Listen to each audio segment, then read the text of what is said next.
পারলে?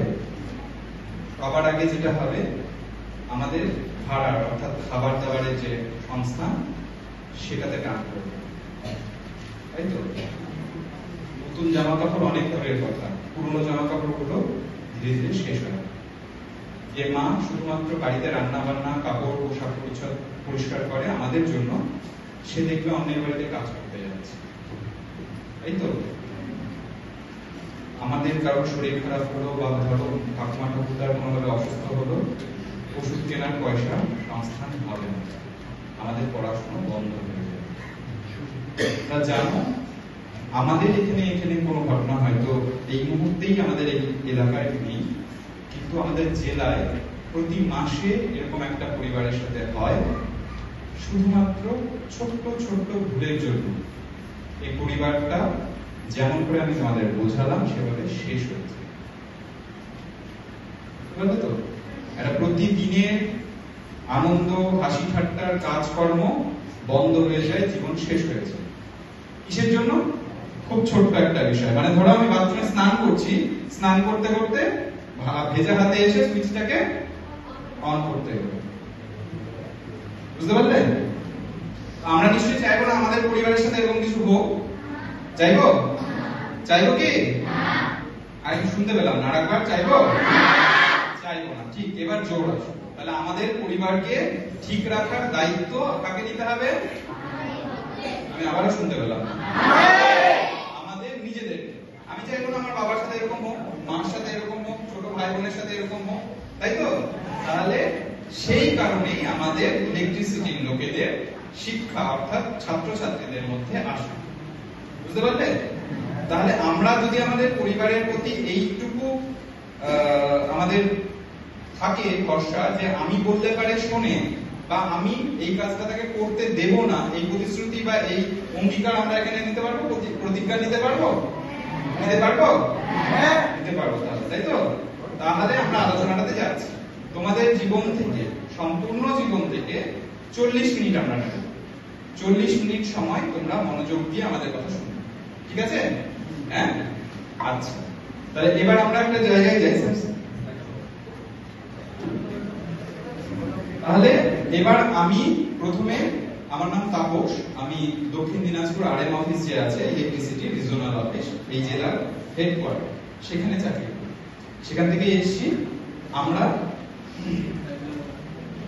আমরা ছোট ছোট দুটো তিনটে স্লাইড শো দেখাবো।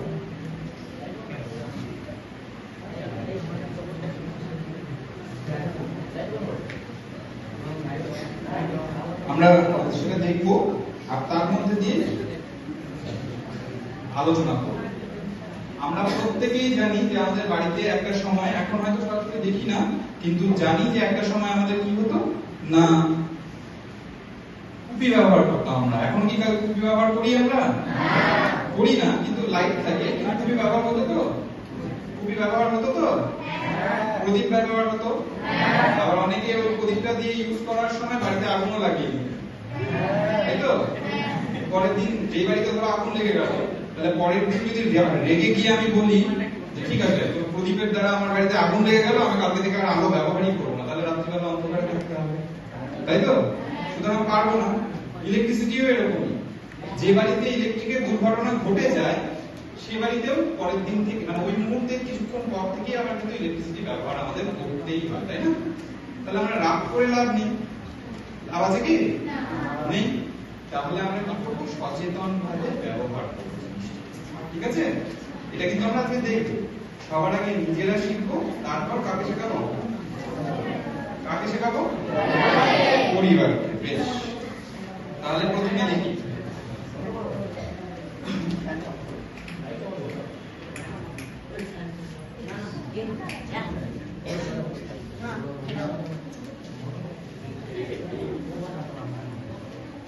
একটা সেকেন্ড।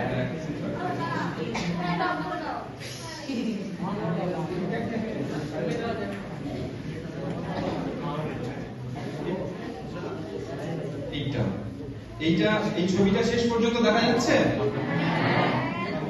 এটা আসলে বোধহয় বেশি ভালো হবে। সেটা হচ্ছে, এটাতে কি লেখা আছে বলতো? উপরেরটা করতে হবে জোরে জোরে।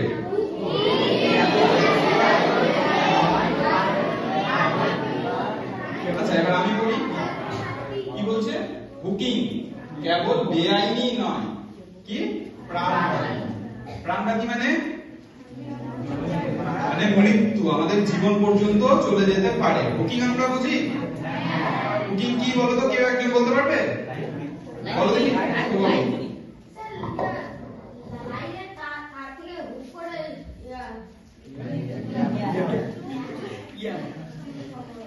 সংগ্রহ করা, বেশ, খুব ভালো বলেছো। তোমার নাম কি? বেশ, বসো। আমরা দেখি যে আমাদের এরকম রাস্তায় এরকম অনেক বড় বড় তার থাকে, তাই তো? এই যে তার, এই তারের সাথে এরকম দুটো আংটা লাগানো থাকে, লাগিয়ে নিয়ে এরকম করে কারেন্ট ব্যবহার করি, যেটা বেআইনি কাজ। অর্থাৎ এই যে কারেন্টটা আমি নিলাম, সেটার পয়সা আমি সরকারকে দিচ্ছি না, সেটা তো একটা আলাদা ব্যাপার, যেটা একটা বেআইনি কাজ। কিন্তু তার পাশাপাশি এটা খুলে পড়লে পারে কিন্তু মানুষের মৃত্যু ঘটতে পারে, মানে ঘটতে পারে না, খুলে পড়লে ঘটবেই। এবং এই ঘটনা আমাদের জেলাতে ম্যাক্সিমাম দেখা যায়। তাই আমরা কি করব, যে হুকিং আপনার প্রাণ কেড়ে নিতে পারে। পরেরটাকে দেখো, চুরির খবর দিন, বিদ্যুৎ এবং জীবন দুই বাঁচান। তার মানে এটা শুধু এমন না যে বিদ্যুৎটা চুরি হচ্ছে, সেটার পয়সা পাচ্ছে না, শুধু সেটা নয়, কিন্তু তার পাশাপাশি যেটা, সেটা হচ্ছে তুমি, এটা এমন হতে পারে যে ভদ্রলোক ওখানে লাগালো, তার ছেলেই হয়তো নিচে খেলতে গিয়ে কোনো কারণে বাতাসটা খুলে পড়লো, ছেলেটাই খেলো। বুঝতে পারলে?